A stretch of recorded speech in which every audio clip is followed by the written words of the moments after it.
my travels around the world, we can see that it's very similar problems that everybody is facing, particularly in the developing nations.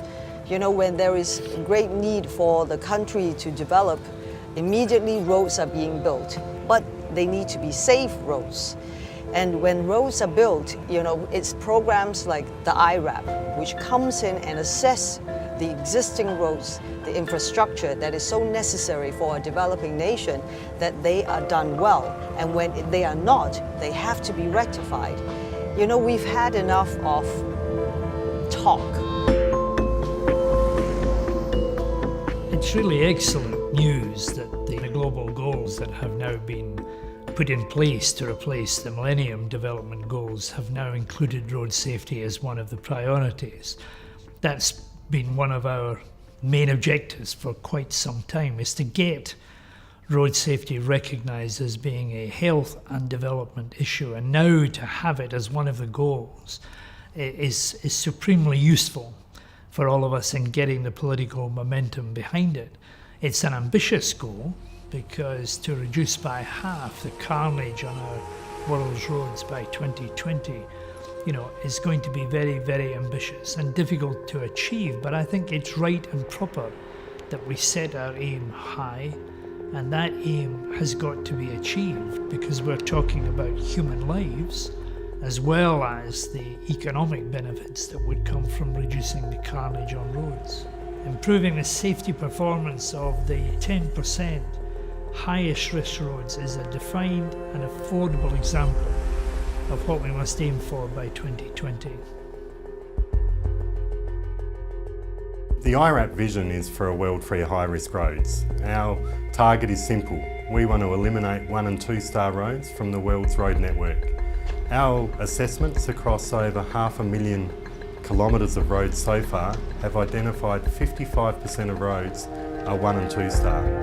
That for me is an opportunity to save so many lives.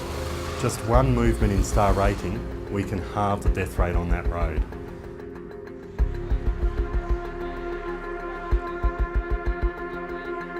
This road is having one of the highest number of fatalities in the country. So during last 3 years, 650 people died on this road, 57 kilometers of the road stretch. That is most dangerous in India. The problem is to be resolved by redesigning the road, and that's what we tried after IRAP has identified the problems through their star rating. Now, main concern of the design was to segregate the traffic, the slow moving traffic or the local traffic, out of the fast moving traffic lanes. All these are likely to change the rating, the IRAP rating, significantly. The FIA Foundation is announcing new funding for IRAP to help IRAP make its star rating protocols free to air, so that anyone can use them. Any government, any consultancy can access the star ratings and use them in the road projects that they're working on. And we think this will be a really important development to enable the widespread use and adoption of star ratings. And the other thing that we're announcing is funding to support the 3-Star Coalition, to really build up the advocacy campaign behind the minimum 3-star campaign, to persuade multilateral development banks and governments that they need to get behind this and make it a priority action before 2020.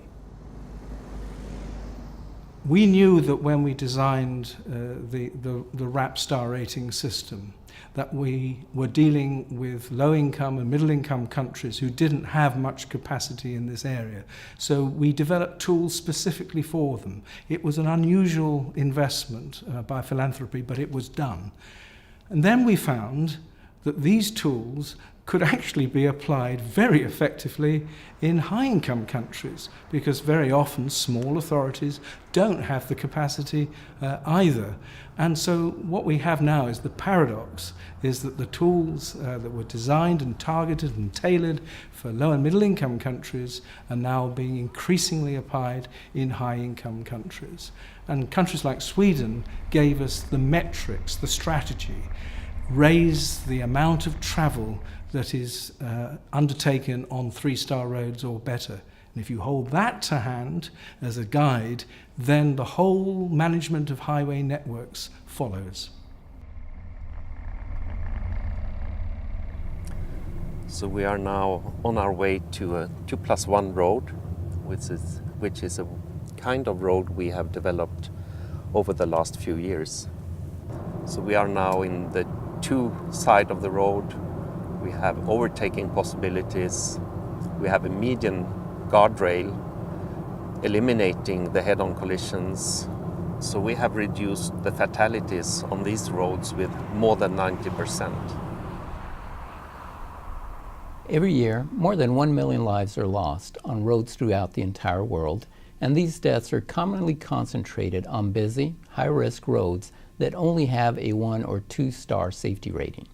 In the United States, our states and safety agencies are now using the star rating system data to innovate safety planning and to help build international momentum in our efforts to help save lives. And I think probably one of the key issues that we see that happening is speed, where we've been able to educate the community about what the problem with high speed limits are in some areas and with speeding over the speed limit. The community is well aware of what the issues are because of public education undertaken by the Transport Accident Commission. Vic roads have actually been able to, through infrastructure, either modified roads and roadsides to better cope with speed or otherwise modify speed limits, particularly in high pedestrian and cycle areas. The way road safety built into the broader development goals, built into the fight against poverty is absolutely essential. When we work on transport program, on road programs, it is becoming absolutely critical to factor in from the get-go a dimension that will ensure that the way we approach and design these infrastructure programs actually will reduce road fatalities and injuries. What IRAP is really trying to help do is make sure that these countries that are developing very fast don't make the same mistakes that developed countries made in the past, that we leapfrog ahead, that we don't learn the hard lessons that many countries have learnt over time, that we make sure roads have got footpaths, pedestrian crossings, bicycle lanes, safe intersections. Now, people approach this estate, we have an industrial area. And so to me this road really encapsulates the crisis that we're talking about. It used to be a 2-lane road. It was widened to 4 lanes through Chinese government grant. When it was 2 lanes, it was gridlocked. And gridlock has disadvantages economically, but it was actually quite good for safety because the cars are moving very slowly. You can see now these cars and lorries are traveling at 60, 70 miles an hour. And it just requires that we start thinking about roads in relation to people. The aim of a road, of a transport system, should be to enhance the quality of life. This is endangering lives. It's avoidable, it's unnecessary, and it's about time aid donors and governments in countries like Kenya started thinking about putting them into place. But each day is crucial. Each day, 3,500 people die on the roads, and thousands of people are injured on the roads. We need to increase leadership. There is a lot of communication, a lot of meetings, a lot of debates, but not enough action. What you're seeing here is a vision of what can be.